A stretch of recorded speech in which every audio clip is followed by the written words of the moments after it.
जनतेसाठी कुणाशी भेटणारा आपला चॅनल सत्यमुख।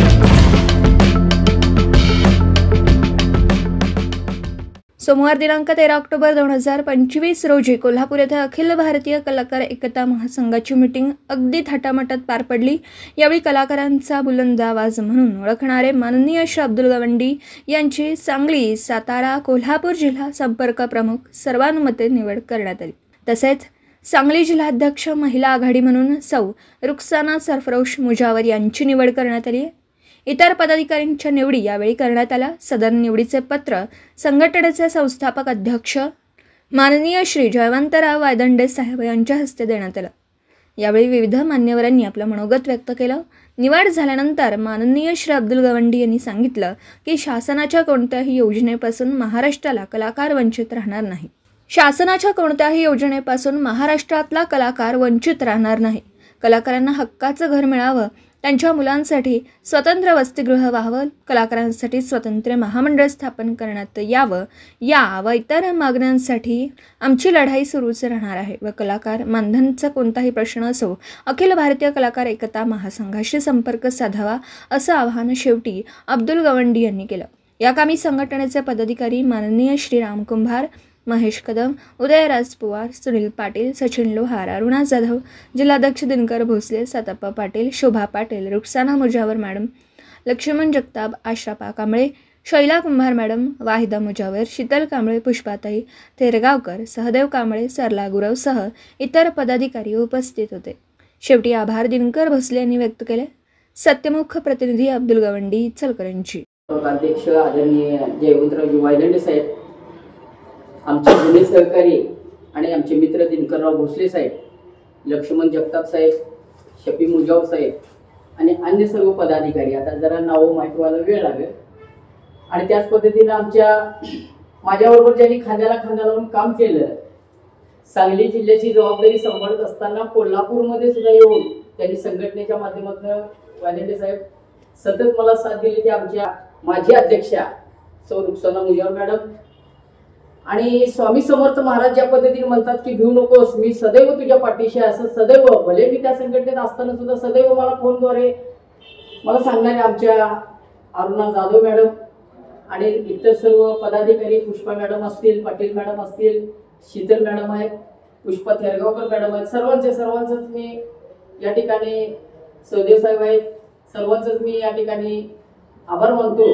आणि 2022 मध्ये मी कलाकार महासंघ महाराष्ट्र राज्य संघटना आदरणीय अनिल मोरे साहेब यांच्या नेतृत्वाखाली काम करायला सुरुवात केली।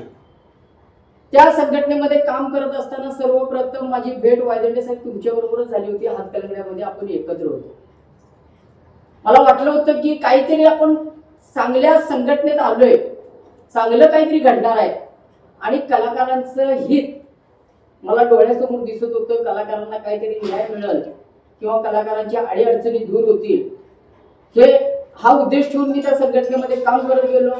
सुरुवातीला हातकलंगडे तालुका कार्याध्यक्ष, नंतरच्या काळामध्ये हातकलंगडे तालुका अध्यक्ष आणि नंतर डायरेक्ट कोल्हापूर जिल्हा अध्यक्ष, म्हणजे पायाभरणी होत गेली।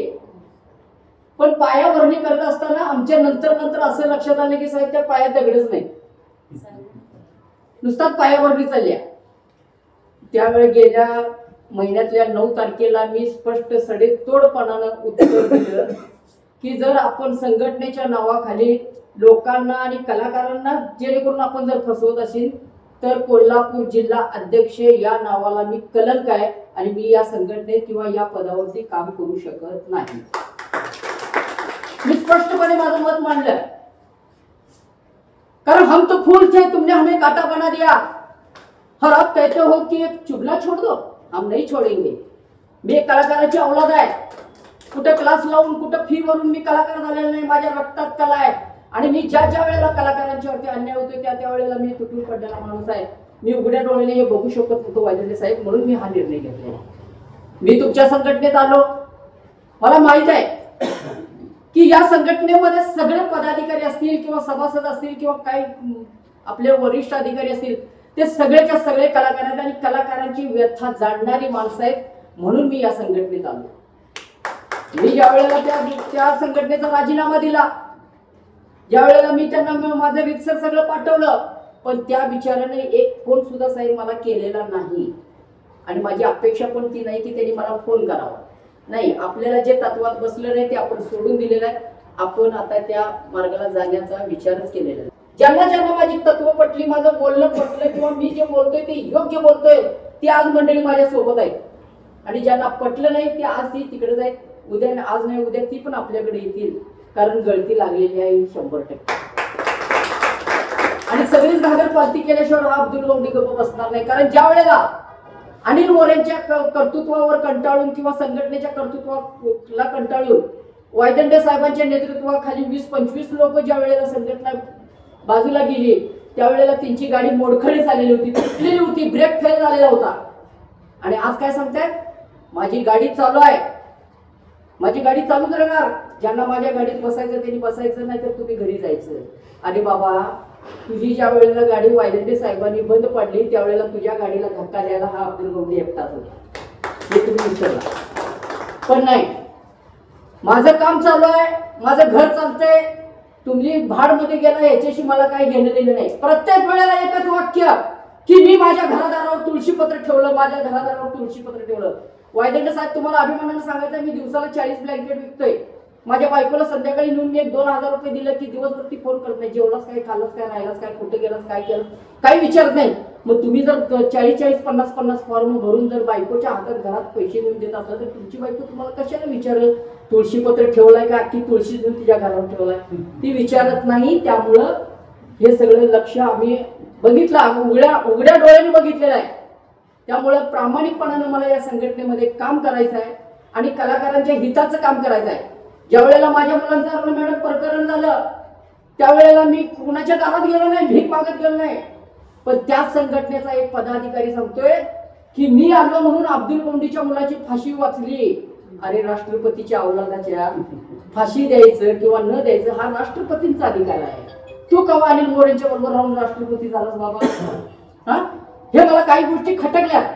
अहो, तुम्ही माझ्याबद्दल बोला, माझ्या कर्तृत्वावर बोला, माझ्या कामाबद्दल बोला, पण तुम्ही माझ्या कुटुंबापर्यंत जर जात असाल तर त्या संघटनेत काम करायला मला अजिबात इंटरेस्ट नाही. तुम्ही संघटनेत नव्हता तरी पण आम्ही तुमच्या बाजूला होतो आणि त्या तुमच्या घराच्या बाजूला होतो. म्हणून तर मी आज महाराष्ट्रात 120 संघटना आहेत, पण त्या 120 संघटनामधल्या एकमेव संघटनेमध्ये मी आलोय की मी जरी तिथं नसलो तरी माझ्याविषयी तिथं अरुणा मॅडमनं माझ्या भागामध्ये काय जाळं पेरले हे मला चांगलं माहित आहे. म्हणून मी या संघटनेत आलो. आणि कलाकारांची मी अनेक कामं बघितले तुमची. मी असं नाही मांजर डोळं झाकून दूध पिते त्याला वाटते की मला कोण बघतच नाही, पण सगळं गाव बघत असते. तुमच्या संघटनेची कामं मी बघितलेली आहेत. तुम्ही ज्या ज्या लोकांची कामं केल्या त्या लोकांचे रिपोर्ट आमच्यापर्यंत येत होते. पण आमच्याकडनं साहेब तुम्हाला 100% खात्री होती की आमच्याकडनं एकाही माणसाचं तुमच्याकडे रिपोर्ट येणार नाही की अनिल मोरेंनी माझं काम केलं. मी ज्या दिवशी निर्माता संघटनेने त्यांचा सत्कार ठेवला त्यावेळेला मी पोटतिडकीने बोललो की आपण कलाकार संघटनेचं काम करतोय, कलाकारांच्या बाबतीत आपण लढलं पाहिजे. तुम्ही निर्मात्यांची कामं करायला लागलाय आणि निर्मात्यांची कामं करत असताना ज्या वेळेला तुम्ही आम्हाला घेऊन जाताय मुंबईला आणि तिथं गेल्यानंतर त्या मॅडमना जे निर्मात्यांच्या फाईलचं काय झालं, ह्या निर्मात्यांच्या फाईलचं काय झालं, त्याचा चेक काय झाला. अरे बाबा, तुम्ही आम्हाला नेलाय कशाला? त्या मॅडमांची तोंड बघायला. अरे, कलाकारांचे प्रश्न विचारा, कलाकारांचं काय झालं.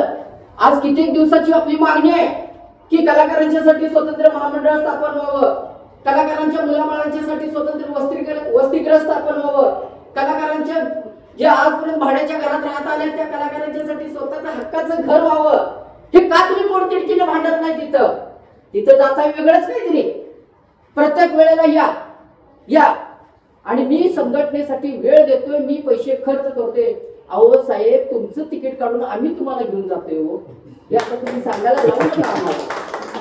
काय पुष्पा मॅडम, तुमच्याकडनं 2000 रुपये ऑनलाईन मागून घेतले त्याने, हा, आणि तुमच्या पैशातनं त्यांनी तिकीट काढलं. म्हणजे हे सगळं आम्हाला कुठंतरी आम्ही काय विचार करून गप होतो हे आम्हाला माहित होतं, पण आम्ही गप होतो की बाबा चला आज नाही उद्या आपल्या कलाकारांचं काहीतरी चांगलं होईल. पण एका सुद्धा वायदंडे साहेब तुम्हाला छाती ठोकपणे सांगतो की एकाही कलाकाराचं त्या ठिकाणी काम झालेलं नाही. आणि आज महाराष्ट्र शासनाच्या योजना आहेत महाराष्ट्रातले कलाकार वंचित आहेत, महाराष्ट्रातला कलाकार दारोदारी फिरलाय आणि आम्ही मात्र कर्नाटकात जाऊन फांदो भरून यायला लागलो, तिथल्या लोकांना भूल फांदो मारून यायला. हे ज्या वेळेला मला कळलं आणि कुठली गोष्ट मी हवेत गोळ्या मारत नाही, मला पुराव्यानिशी मी देऊ शकतोय आणि पुराव्यानिशी बोलू शकतोय. आज बिंदू चौकात जरी येऊन त्यांनी मला प्रश्न विचारला की आम्ही कुठे जाऊन फॉर्म भरलाय, तर अब्दुल गौंडी तिथं सुद्धा येऊन तुमच्या प्रश्नाला उत्तर द्यायला सक्षम आहे. हे तुम्ही लक्षात ठेवा. आणि त्यावेळेला मी त्या संघटनेचा राजीनामा दिलाय. आज या संघटनेत आलोय, सर्वच पदाधिकारी आपले जुने सहकारी आहेत, पण काही नवीन पण आहेत, जी काही वायदंडे साहेब आपल्यावरती जबाबदारी देतील, जे काय आम्हाला संघटनेच्या माध्यमातून आम्हाला आदेश येतील त्या आदेशाचं पालन करून त्या जे काही जबाबदारी असेल त्या जबाबदारीला पात्र राहून फक्त आणि फक्त जबाबदारी म्हणजे कलाकारांचं हित बघून काम करण्याची वृत्ती ठेवून या संघटनेत मला बोलवून घेतलं. मी या संघटनेत आलो आणि मला यायचंच होतं, कारण मला माहित आहे की वायदंडे साहेब सारखा माणूस त्या अनिल मोरेंच्या खांद्याला खांदा लावून काम केला आणि कलाकारांच्या व्यथा तिने जाणल्या आणि ती बाजूला झाली आणि कलाकारांची कामं करायला लागली. पण तुम्ही 2005 ला संघटना स्थापन करून 2005 ते 2025 या 20 वर्षा कालामध्ये तुम्ही एका सुद्धा कुठल्या कलाकाराचं काम केलं नाही. इस्लामपूरमध्ये माझे एक सहकारी देवकी पाटील, तिचा सुद्धा एका मालकानं 70,000 रुपये द्या. लता लंका पाचेगावकर लोकनाट्य तमाशा मंडळ नावासकट लिस्ट देतो मी तुम्हाला. तर तुम्हाला तिचं 75,000 रुपये बुडाला. मी अनिल मोरे साहेबांना सांगितलं की साहेब असं असं झालंय, तो विषय आपल्या कानावर आलाय, तिला आयडेंटिटी आधार कार्ड आणि 300 रुपये पाठवायला सांगा. ठीक आहे, सांगितलं. त्या बिचारीने लोकांकडनं घेऊन त्यांना पैसे पाठवले, आयडेंटिटी झालं. साहेब काय झालं, तिला 5,000 रुपये पाठवायला सांगा, आपण गाडी करून जाऊया. अरे मग तुमची संघटना काय कामाची. बरं त्या देवकी पाटीलने हे सांगितले साहेब किंवा माझं 75,000 रुपये द्यायचं आहे, सगळेच पैसे संघटनेला घ्या. जनतेसाठी कुणाशीही भेटणारा आपला सत्यमुख. लाईक करा, शेअर करा आणि बेल आयकॉन ऑन करा. मित्रांनो, विसरू नका.